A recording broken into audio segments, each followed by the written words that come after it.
So today we're happy to have Chief of EMS with Tuscaloosa Fire and Rescue, Chris Holloway, with us, and we're going to be talking about fire extinguisher training. So Chris, first of all, thanks for being with us. You bet. So my understanding is there's different types of fires and different types of fire extinguishers to put out those fires. Can you tell us a little bit about those? Sure.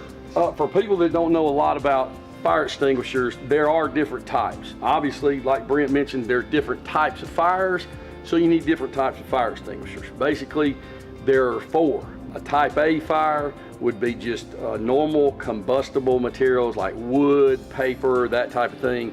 And then there's class B fire, which would be flammable liquids.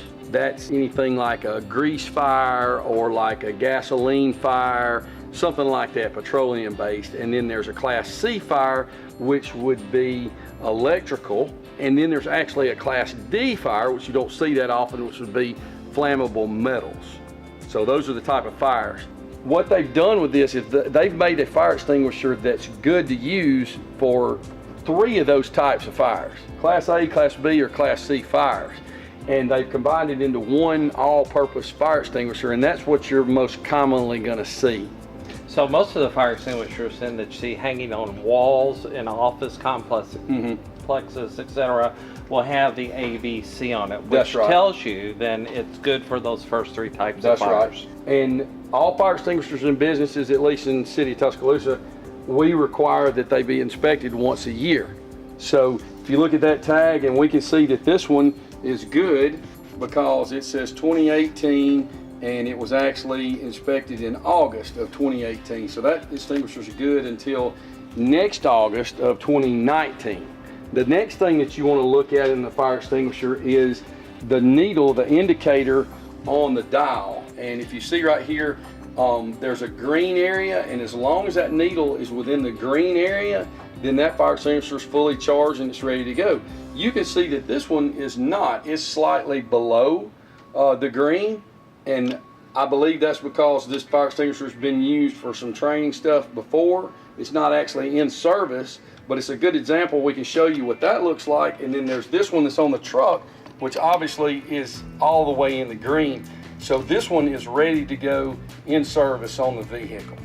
So for our NorthStar EMS team members, it's important that you, on your daily checkoff sheet, not just mark whether or not the fire extinguisher is on the unit, but it's important to look at the gauges to make sure that it's charged appropriately. In case you do indeed have to use it, it'll be ready. So, Chris, that brings up an interesting point because, we're EMS, we're out there in the public a lot of the times, and we may see a fire. And certainly, we have access to fire extinguishers, but that doesn't negate us from dialing 911 or notifying our dispatch center to call the fire department as well, right? Right, exactly right. First of all, like you said, well put, a fire is a fire, and a small fire can turn into a big fire, and really that's what we're trained to do as a fire department professionally. So there are things that we're going to be able to do that you can't do with a fire extinguisher, but there are times when you can stop a fire when it's small, and you can prevent it from getting bigger, and that's what the purpose of these little guys right here are, and that's why you carry them on your truck, and that's why you need to train your guys to use them. So let's say, for instance, that you do have a vehicle fire, your ambulance catches on fire, or maybe, like you said, you're a bystander and another car catches on fire. The first thing you need to do is be educated in how to use it, which is what we're doing.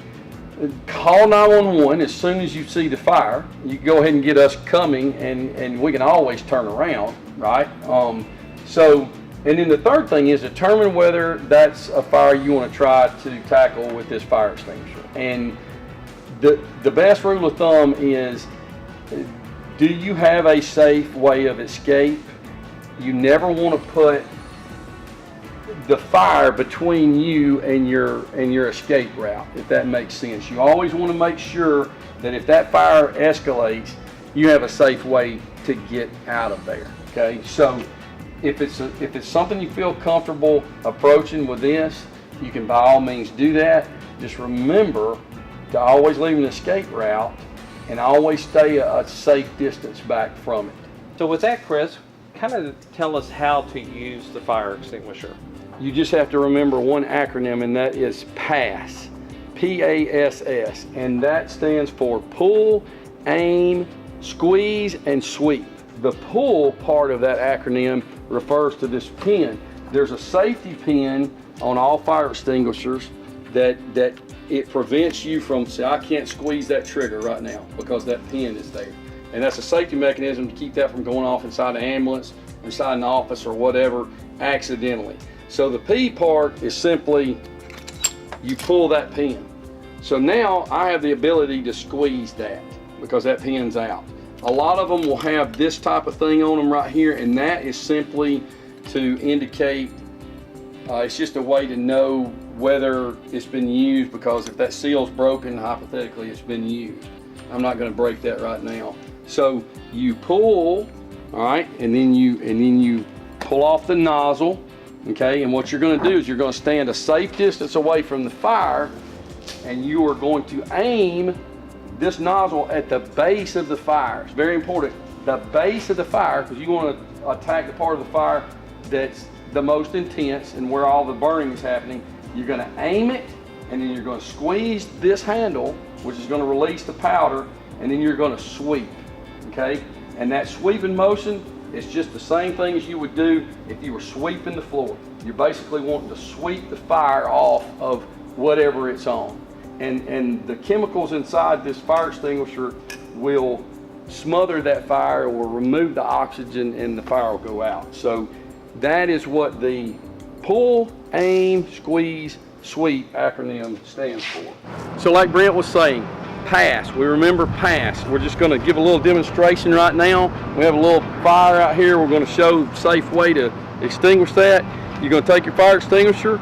Remember the acronym PASS. PASS stands for pull. Okay, pull first. Grab your nozzle and aim at the fire, and then we're going to squeeze the handle and sweep, just like this.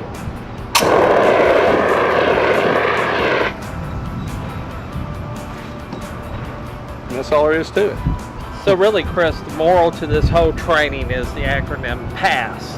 That's right. So you pull the pin, Pull, you aim, you squeeze, and you sweep. and you sweep. The Just fire. like you're sweeping the fire. You're just pushing the fire off. Well, we really appreciate you being with us today to Yes, share sir. with us about how to use the fire extinguisher. So Well, we it. appreciate NorthStar Paramedic Services, and that's why we want to make sure we're all trained and we're all safe. Sounds great. Thank you Thanks. very much. You Thanks, bet. everybody.